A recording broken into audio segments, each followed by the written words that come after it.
প্রতি বছরের ন্যায় এবারও হতে চলেছে the biggest admission expo 11th edu hub education fair 2024।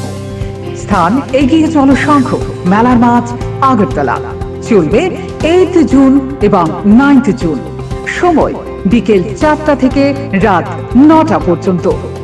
যোগাযোগ 9774033031 অথবা 9774413593। ধর্মনগরে বিএসএফ এর হাতে বারুয়াকান্দিতে এক বাংলাদেশি গ্রেপ্তার। বুধবার রাতে সীমান্ত পারাপারের সময় 139 নম্বর বিএসএফ এর ব্যাটালিয়নের হাতে বারুয়াকান্দিতে গ্রেপ্তার এক বাংলাদেশি।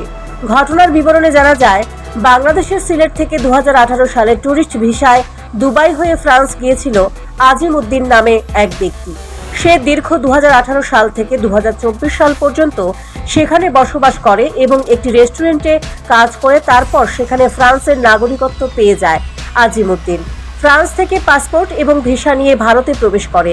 যেহেতু তার কাছে ভারত থেকে বাংলাদেশ যাবার পাসপোর্ট ছিল না, সেই মোতাবেক সে গতকাল রাতে উত্তরের ধর্মনগর গৌরাকান্দি সীমান্ত এলাকা দিয়ে অবৈধভাবে সীমান্ত পার হয়ে বাংলাদেশে যাওয়ার জন্য দালাল ইসলাম উদ্দিনকে 1500 টাকা দেয়। কিন্তু আজিম উদ্দিন বারুয়াকান্দি দিয়ে সীমান্ত পারাপারের সময় বিএসএফ এর হাতে গ্রেপ্তার হয়ে যায় এবং আজিম উদ্দিন বাংলাদেশের নাগরিক এবং দালাল ইসলাম উদ্দিনকে বিএসএফ এর পক্ষ থেকে ধর্মনগর থানায় হস্তান্তর করা হয়েছে।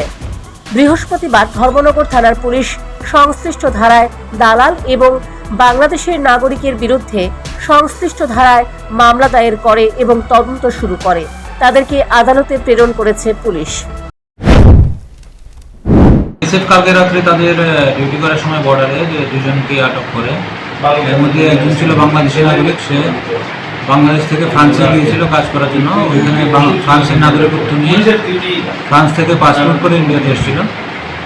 তো সে ধর্মনগর থেকে আবার অবৈধভাবে বাংলাদেশে ঢোকার চেষ্টা করছে। তার নাম হচ্ছে মোহাম্মদ আজিমউদ্দিন। তাকে বিএসএফ ডিটেইন করে এবং তাকে যে সহযোগিতা করছিল রাজিব ইসলাম উদ্দিন, তাকেও পুলিশ বিএসএফ ডিটেইন করে আমাদেরকে হ্যান্ড ওভার করছে। এই ব্যাপারে আমরা একটা স্পেসিফিক কেস নিচ্ছি এবং তাদেরকে কালকে কোর্টে ফরওয়ার্ড করা হবে। একের পর এক বাংলাদেশি বিএসএফ এবং পুলিশের হাতে গ্রেপ্তার হওয়ায় প্রশ্ন উঠেছে রাজ্যের মানুষের নিরাপত্তা নিয়েও। প্রশ্ন উঠেছে সীমান্ত রক্ষী বাহিনীর দায়িত্ব কর্তব্য নিয়েও। Bureau report, news prime Tripura.